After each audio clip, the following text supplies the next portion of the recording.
Buenas tardes, mis estimados amigos y hermanos en la fe. Hoy, como Iglesia Príncipe de Paz, lo ocupamos para tener un tiempo de estudio bíblico en lo cual debe regir nuestra forma de pensar, nuestra forma de ser y sobre todo la forma en conducirnos, cómo podemos interpretar las cosas que están pasando en este tiempo. Así es de que teniendo esto en mente vamos a orar. Oremos a nuestro Dios. Padre Celestial, en esta hora queremos agradecerte la bendición que nos das de estar, Señor, en este tiempo de reflexión contigo. Queremos pedirte en el nombre del Señor Jesús que nos ayudes, Señor, a poder discernir tu palabra, que nos ayudes a poder, Señor, entender lo que tú has expresado para tu iglesia en este tiempo. Señor, nos ponemos en tus manos y te damos gracias, porque todo esto te lo pedimos siempre en Cristo Jesús. Amén. Voy a invitarles, mis hermanos, a que puedan entonar un himno en el cual ustedes puedan introducirse al pensamiento bíblico. Un himno que nos motive a reflexionar en las Escrituras. Así es de que, adelante hermanos, entonemos este himno.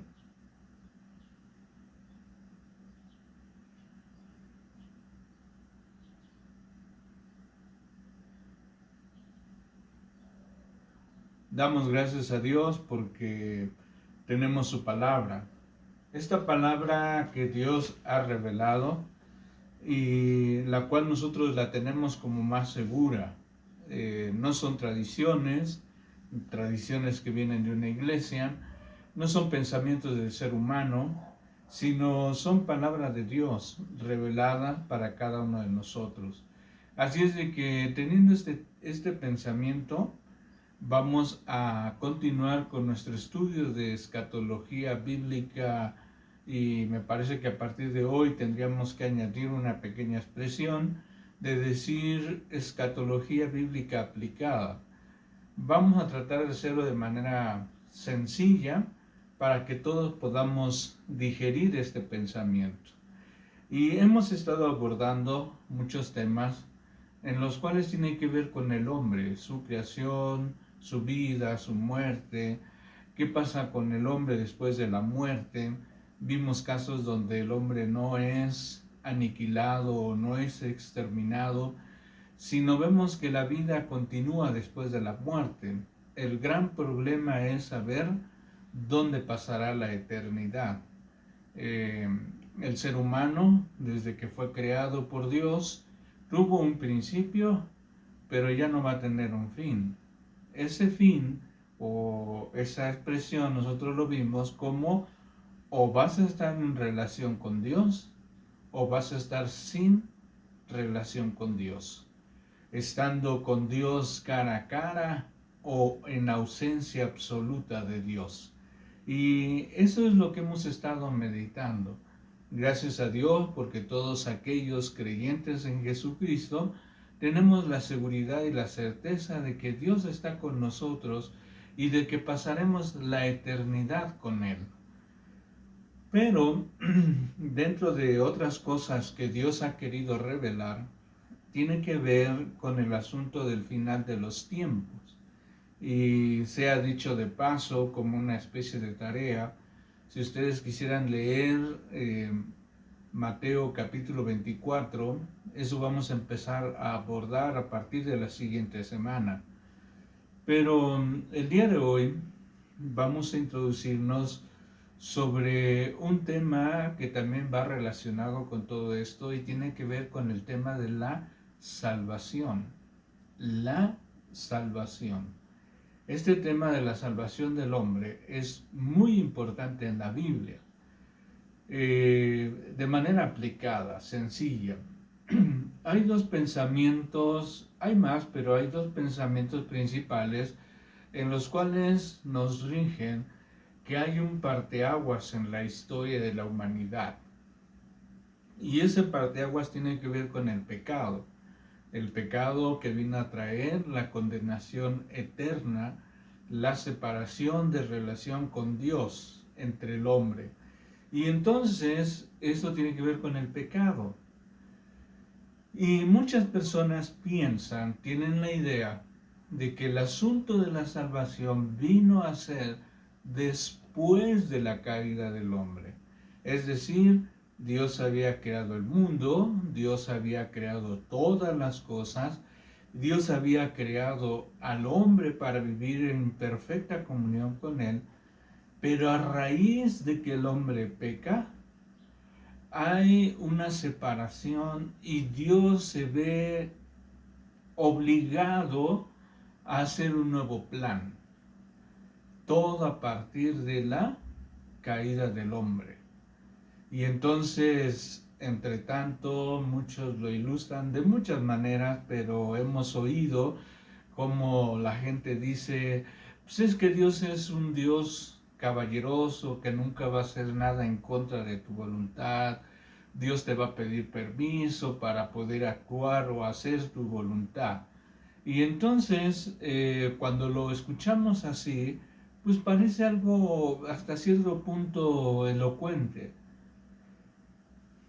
Pero si Dios te tiene que pedir permiso a ti, entonces no es Dios. Si Dios no puede hacer su voluntad sin que tú se lo autorices, no es Dios. Por eso es importante que nosotros entendamos lo que tiene que ver con el asunto de la salvación. Y el otro pensamiento se dice que Dios había creado al hombre antes de la caída, ya tenía su plan de redención, ya tenía su plan de salvación. Ese plan que se va a presentar a través de Jesucristo. Nadie por sí mismo iba a poder pagar por los pecados, por sus propios pecados. Y entonces el hombre viviría condenado eternamente. Sin embargo, Dios había provisto de una salvación a través de Jesucristo antes de que el hombre cayera. Claro que este tema sería muy amplio para ir abordando parte por parte, por eso decíamos es una escatología aplicada y tenemos que abordar a partir de este pensamiento de que el ser humano o cree una cosa o cree otra. Cree que el hombre tiene participación de la salvación y le autoriza a Dios a actuar, o Dios siempre ha tomado la iniciativa. Y entonces, ¿qué es lo que encontramos en la Biblia? En la Biblia, desde el principio, desde lo que se conoce como el protoevangelio, la promesa de un redentor, lo encontramos desde Génesis capítulo 3. Y entonces el plan de salvación de parte de nuestro Dios está plasmado en toda la Biblia. Eso es algo muy interesante. Y vamos a llegar al Nuevo Testamento y lo vamos a hacer a través, decíamos de manera aplicada, a través de la carta a los Efesios. Y un pasaje que hemos meditado nuevamente, Efesios capítulo 1. Noten ustedes cómo se presenta Pablo. Y dice el versículo 1, Pablo, apóstol de Jesucristo por voluntad de Dios.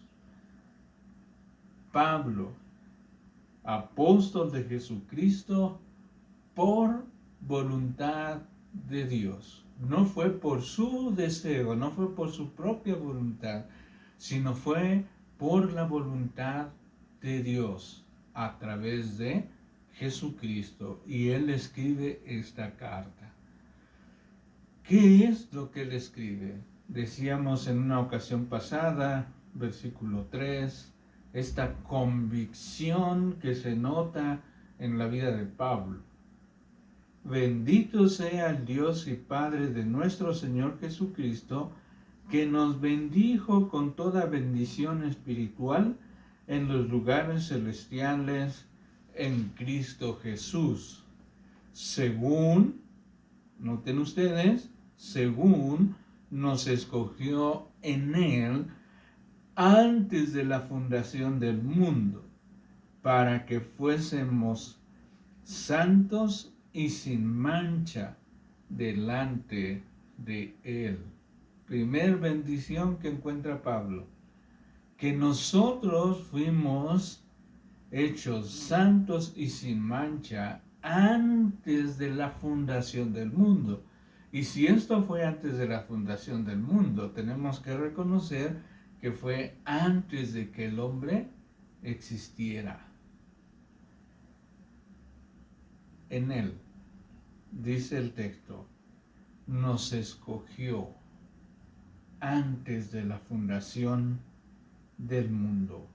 Entonces, este pensamiento nos está orientando para decir que nosotros, los creyentes en Jesucristo, emana de las Escrituras que Dios es Dios por ser el creador de todo, que Dios es Dios porque Él hace su voluntad y que Dios determina el hacer su voluntad en favor del hombre antes de la fundación del mundo, aún antes de que el hombre peque.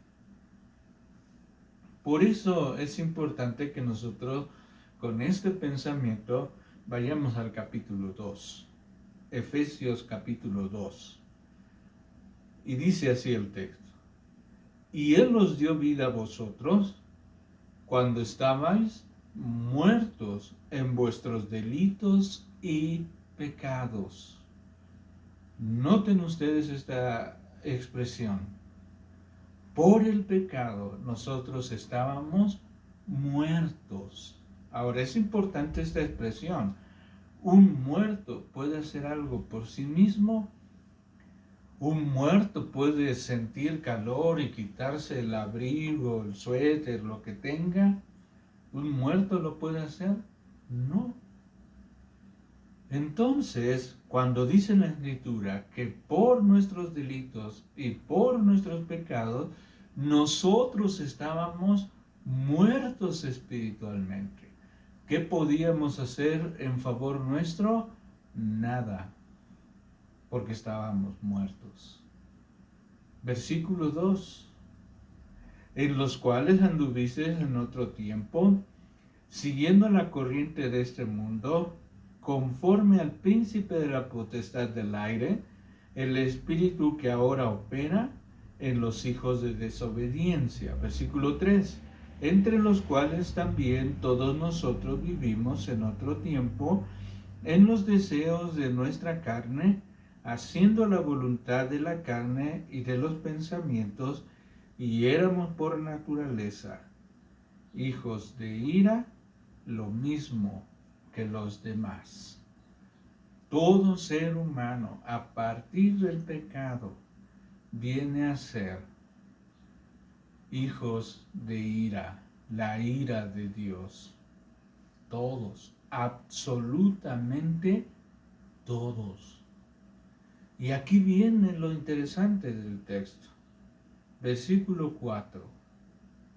Pero Dios, que es rico en misericordia, por su gran amor con que nos amó, aun estando nosotros muertos en pecado, nos dio vida juntamente con Cristo. Por gracia sois salvos.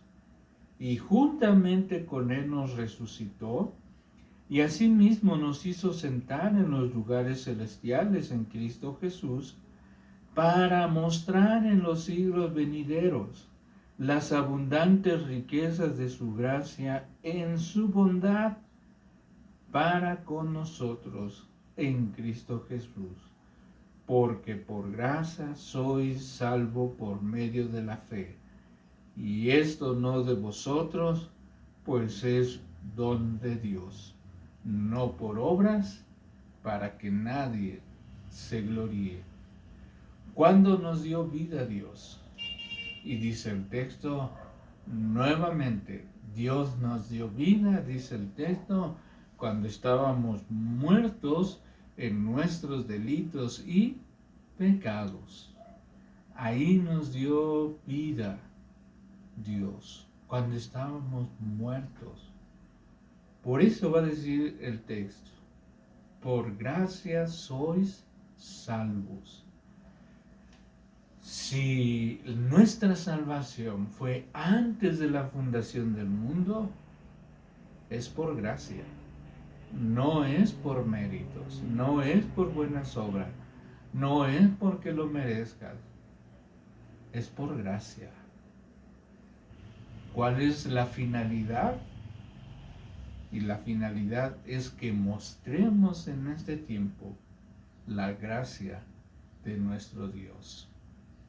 Por último, dice el texto, versículo 10, Efesios 2:10, porque somos hechura suya, creados en Cristo Jesús para buenas obras, las cuales Dios preparó de antemano para que anduviésemos en ellas. La vida y las obras que nosotros debemos de hacer y andar, Dios las había preparado de antemano para que andemos en ellas. Porque Dios hace su voluntad. Le autorices o no le autorices, le des permiso o no le des permiso. Dios sigue siendo Dios soberano y hace su voluntad. Sigue mostrando su gracia en este tiempo.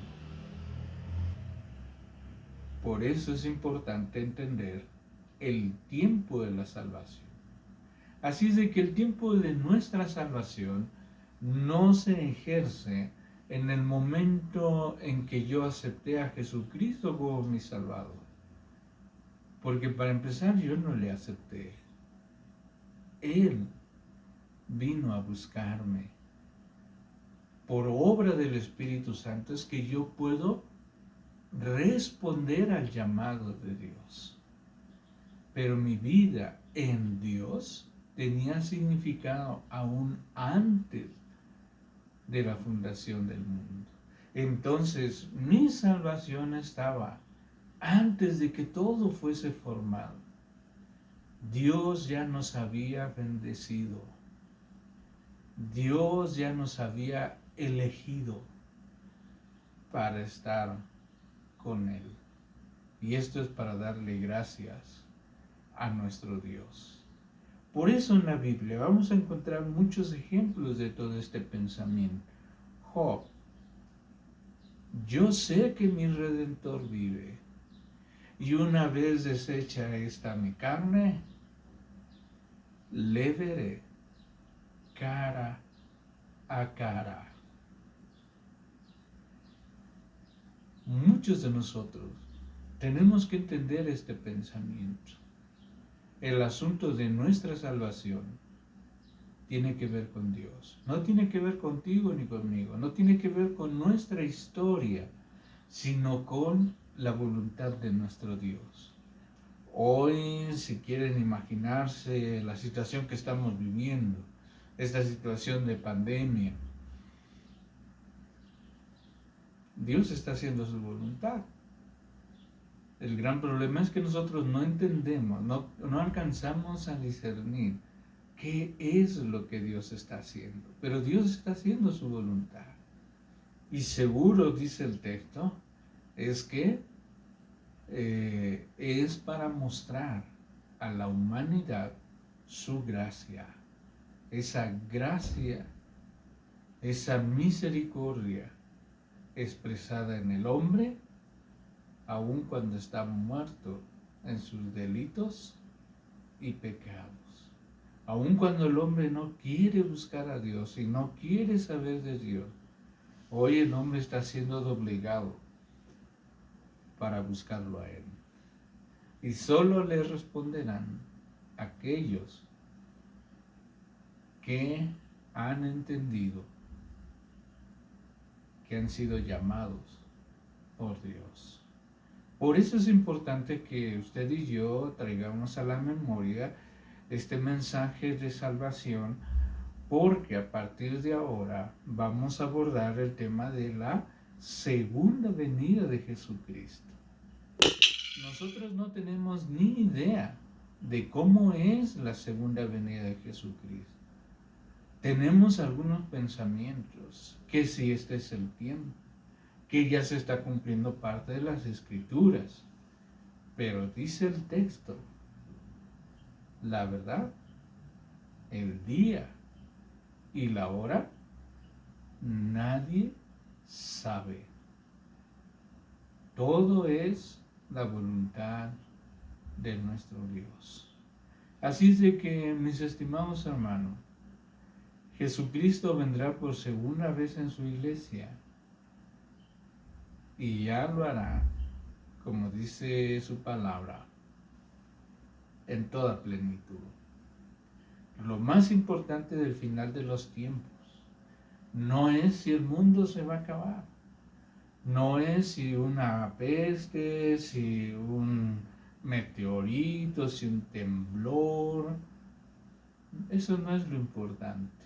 Lo más importante es ver la gloria de Jesucristo. Eso es lo que dice el texto. Todo lo que va a pasar en el mundo solamente le da o tiene cierto sentido por la obra de Jesucristo. Así es de que si Jesucristo es el Señor de tu vida, dale gracias a Dios. ¿Qué más da si es en este tiempo o más adelante? Dale gracias a Dios, porque Dios hace su voluntad. Jesucristo hará su voluntad sobre cada uno de nosotros. Y nosotros, habiendo estado muertos en nuestros delitos, Dios expresó su salvación antes de que todo esto fuese creado. Por eso, amados hermanos, la seguridad de la salvación tiene que ver en Dios y en Jesús, no en nosotros. Por eso cuando las personas confían en sí mismos, pues tienen muchas dudas, muchas inquietudes. ¿Y será que hice lo suficiente para llegar al cielo? Porque están pensando en ellos mismos. Pero Pablo, en la carta a los Romanos, nos va a recordar y nos va a decir, ¿quién nos podrá separar del amor de Dios? ¿Quién? ¿Qué nos podrá separar? Nada. ¿Por qué? Porque no depende de usted y de mí, sino de Dios. Así es de que, amados hermanos, hay que darle gracias a Dios, porque antes de la fundación del mundo, Dios expresó su bondad y su gracia y su misericordia sobre usted y sobre de mí. Alabado sea su nombre por ello. Así es de que en este momento vamos a orar. Y quiero pedirles, hermanos, que tengan en su mente el deseo de alabar a nuestro Dios. El Señor ha querido que a través de estas ofrendas y de estos diezmos que se recogen en su nombre, sea una manera muy simbólica, muy sencilla, de decirle al Señor que Él gobierna nuestra vida. Así es de que nuestra confianza estando en Él, levantemos estas ofrendas y estos diezmos para la gloria de nuestro Dios. Y con esto concluimos esta introducción a la segunda venida de Jesucristo. Y vamos a orar. Oremos al Señor. Padre Celestial, en esta hora queremos darte gracias. por todas las bendiciones que tú nos das. Y gracias, Señor, porque en este momento tú eres con nosotros. Te agradecemos, Señor, porque miles de personas hay en este mundo. Sin embargo, tu amor, tu misericordia y tu gracia se expresó en nuestras vidas. Gracias, Señor, por ello. Ahora te pido, Señor, que tú sigas bendiciendo la vida de cada uno de nuestros hermanos en la fe y cada vida de cada familia, de nuestros amigos y familiares, Señor, que nos siguen y que continúan yendo a trabajar en los estudios, en el negocio, Señor. Te ruego que tú les bendigas y les fortalezcas. También, Señor, te ruego por la salud de nuestro hermano José Abel y te ruego, Señor, por la paz y el consuelo de la familia Contreras Ruiz. Quiero rogarte, Señor, porque tú les bendigas en este tiempo y siempre, siempre tengan este alimento espiritual en sus vidas. Señor, te rogamos que en todo tú seas con nosotros. Ahora estas ofrendas y estos diezmos que se han levantado en tu nombre, los ponemos en tus manos. Y te rogamos, Señor, en esta hora, que tu bendición se manifieste de manera palpable, de manera personal o de manera familiar. Por eso, Señor, en tu nombre levanto mis manos y sea tu bendición sobre tu pueblo.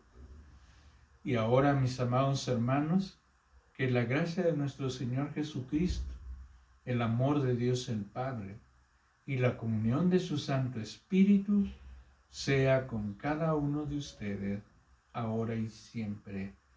Amén.